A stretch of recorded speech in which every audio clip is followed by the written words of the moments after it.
A പട്ടികയിൽ നൽകിയിട്ടുള്ളവയെ B പട്ടികയുമായി യോജിപ്പിച്ച് ശരിയായ ഉത്തരം കണ്ടെത്തുക. ആമാശയം, പെപ്സിൻ, വായ സലൈവറി അമിലേസ്, പാൻക്രിയാസ്, ട്രിപ്സിൻ, കരൾ പിത്തരസം. ആൻസർ ഓപ്ഷൻ സി ആണ്. ഇത് ഒരു SCRT പാർട്ടിൽ നിന്ന് വന്ന ക്വസ്റ്റ്യൻ ആണ് 10th പ്രിലിംസിൽ. അപ്പോൾ നമുക്ക് ആ ഭാഗം ഒന്ന് പഠിക്കാം. ടെക്സ്റ്റ് ബുക്കിലെ ഒരു ചാർട്ടാണിത്. വായ ഉമിനീർ ഗ്രന്ഥി ഉൽപ്പാദിപ്പിക്കുന്ന ഉമിനീരിലെ സലൈവറി അമിലേസിന്റെ സഹായത്തോടെ അന്നജത്തിന്റെ ദഹനം ആരംഭിക്കുന്നു. അന്നനാളം പെരിസ്റ്റാൾസിസ് ആഹാരത്തെ ആമാശയത്തിൽ എത്തിക്കുന്നു. കരൾ പിത്തരസം ഉൽപ്പാദിപ്പിച്ച് പിത്താശയത്തിൽ സംഭരിക്കുന്നു. പിത്തരസത്തിലെ എൻസൈമുകളില്ല.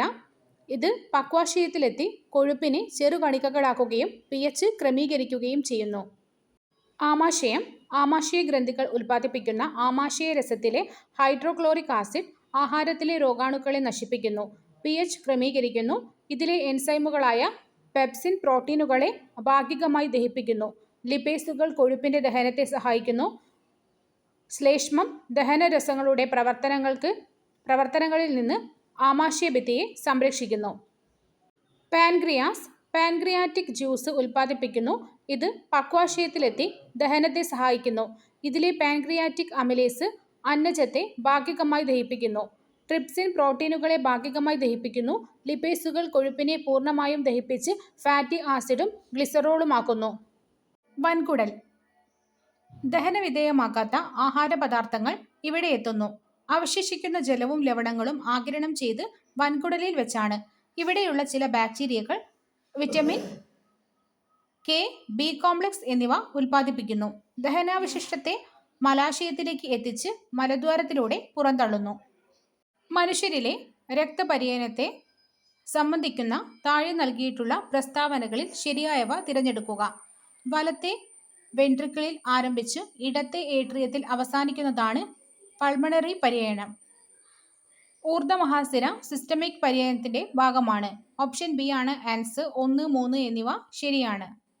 സിസ്റ്റമിക് പര്യനം ഇടത്തെ വെൻട്രിക്കിളിൽ ആരംഭിച്ച് വലത്തെ ഏട്രിയത്തിലും, പൾമണറി പര്യനം വലത്തെ വെൻട്രിക്കിളിൽ ആരംഭിച്ച് ഇടത്തെ ഏട്രിയത്തിലും അവസാനിക്കുന്നു.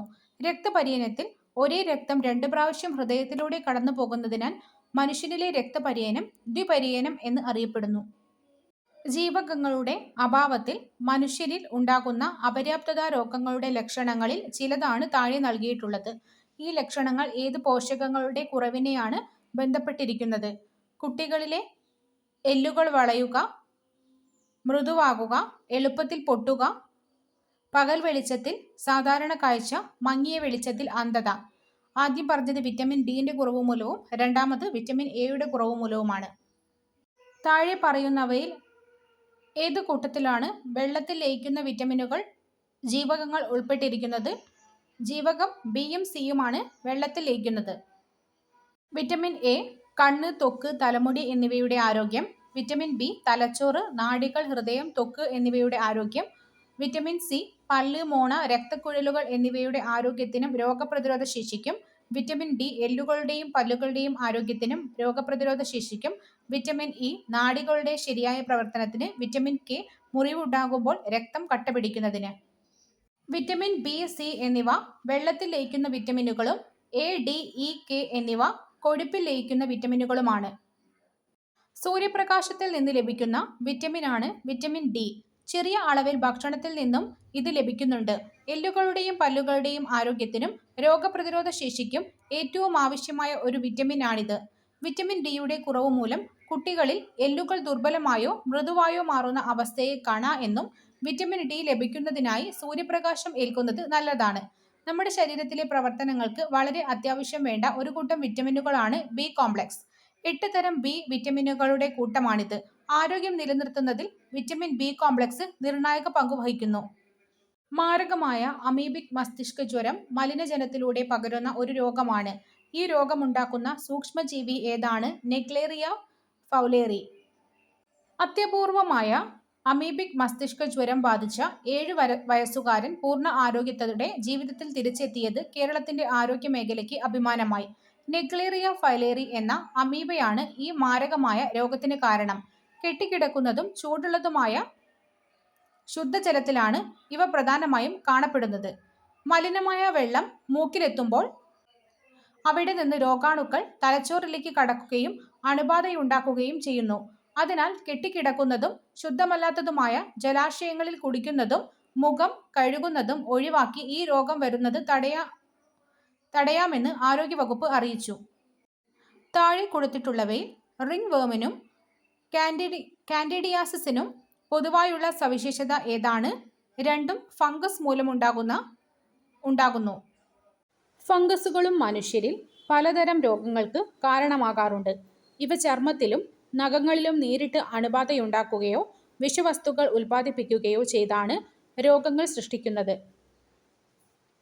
റിംഗ് വേം രോഗം ബാധിച്ചവരിലൂടെയും സ്പർശനത്തിലൂടെയും മലിനമായ വസ്തുക്കളിലൂടെയും മൃഗങ്ങളിൽ നിന്നുമാണ് റിംഗ് വേം പടരുന്നത്. ഇതിൻ്റെ ലക്ഷണം വൃത്താകൃതിയിലുള്ള ചുവന്ന പാടുകൾ, ചൊറിച്ചിൽ. കാൻഡിഡിയാസിസ് നേരിട്ടുള്ള സമ്പർക്കം, വസ്ത്രങ്ങൾ പങ്കുവയ്ക്കുന്നതിലൂടെ ലൈംഗിക ബന്ധം വഴിയാണ് കാൻഡിഡിയാസിസ് പകരുന്നത്. ലക്ഷണം വായിൽ വെളുത്ത പാടുകൾ, ചൊറിച്ചിൽ, ബാധിച്ചിടത്ത് ചൊറിച്ചിലുണ്ടാകുന്ന പാടുകൾ, നിറമങ്ങിയ കട്ടിയുള്ള നഖങ്ങൾ. പ്രോട്ടോസോവ ഏകകോശ യൂക്കാരിയോട്ടുകളാണ് പ്രോട്ടോസോവകൾ.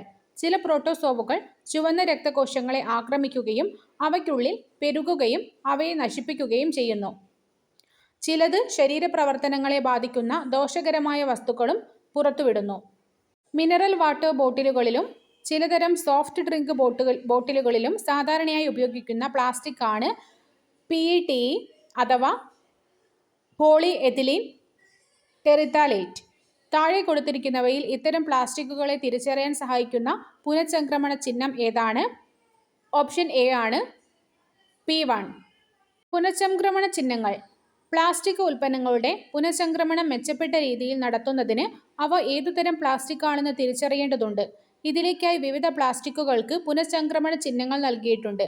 1 മുതൽ 7 വരെയുള്ള നമ്പറുകൾ ആലേഖനം ചെയ്ത ത്രികോണാകൃതിയിലുള്ള അസ്ത്രങ്ങളാണ് ചിഹ്നങ്ങളായിട്ട് ഉപയോഗിക്കുന്നത്.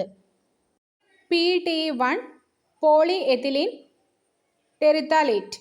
HDPE2 സാന്ദ്രത കൂടിയ പോളിഎഥിലീൻ. V3 polyvinyl chloride. LDPE4 സാന്ദ്രത കുറഞ്ഞ പോളിഎഥിലീൻ. PP5 പോളിപ്രൊപ്പലീൻ. PS6 പോളിസ്റ്റെറീൻ. അതേഴ്സ് 7 മറ്റുള്ളവ. ഖരാവസ്ഥയിലുള്ള സ്നേഹകം ഗ്രാഫൈറ്റ്. സമ്പർക്കത്തിൽ വരുന്ന പ്രതലങ്ങൾക്കിടയിലുള്ള ഘർഷണം കുറയ്ക്കുന്നതിന് സഹായിക്കുന്ന പദാർത്ഥമാണ് സ്നേഹകങ്ങൾ. ഖരാവസ്ഥയിലുള്ള ഒരു സ്നേഹകമാണ് ഗ്രാഫൈറ്റ്. ഉയർന്ന താപനിലയിലുള്ള യന്ത്രഭാഗങ്ങൾക്കിടയിൽ സാധാരണയായിട്ട് ഗ്രാഫൈറ്റ് ആണ് സ്നേഹകമായിട്ട് ഉപയോഗിക്കുന്നത്. ഒരു വസ്തുവിന് അതിൻ്റെ നിശ്ചലാവസ്ഥയിലോ ചലനാവസ്ഥയിലോ തുടരുവാനുള്ള പ്രവണത ജഡത്വം. നിശ്ചലാവസ്ഥയിലായിരുന്ന ഒരു ബസ് പെട്ടെന്ന് മുന്നോട്ടെടുത്താൽ ബസ്സിൽ നിൽക്കുന്ന യാത്രക്കാർ പിന്നിലേക്ക് ആവുന്നത് കണ്ടിട്ടില്ലേ? ബസ് മുന്നോട്ടെടുക്കുന്നതിന് മുൻപ് ബസ്സിനോടൊപ്പം യാത്രക്കാരും നിശ്ചലാവസ്ഥയിലായിരുന്നല്ലോ. ബസ് പെട്ടെന്ന് ചലനാവസ്ഥയിലായപ്പോഴും യാത്രക്കാർക്ക് നിശ്ചലാവസ്ഥയിൽ തുടരുവാനുള്ള പ്രവണത ഉള്ളതുകൊണ്ടാണ് അവർ പിന്നിലേക്ക് ആയത്. ഈ പ്രവണതയെ നിശ്ചല ജഡത്വം എന്ന് പറയാം. ചലിച്ചുകൊണ്ടിരിക്കുന്ന ബസ് പെട്ടെന്ന് നിർത്തുമ്പോൾ ബസ്സിൽ നിൽക്കുന്ന യാത്രക്കാർ മുന്നോട്ട് ആയുന്നതിന് കാരണമെന്താണ്? നിശ്ചലാവസ്ഥയിലുള്ള ഒരു വസ്തുവിന് സ്വയം അതിൻ്റെ അവസ്ഥയ്ക്ക് മാറ്റം വരുത്താൻ കഴിയില്ല. ഇതിനെയാണ് നിശ്ചല ജഡത്വം എന്ന് പറയുന്നത്.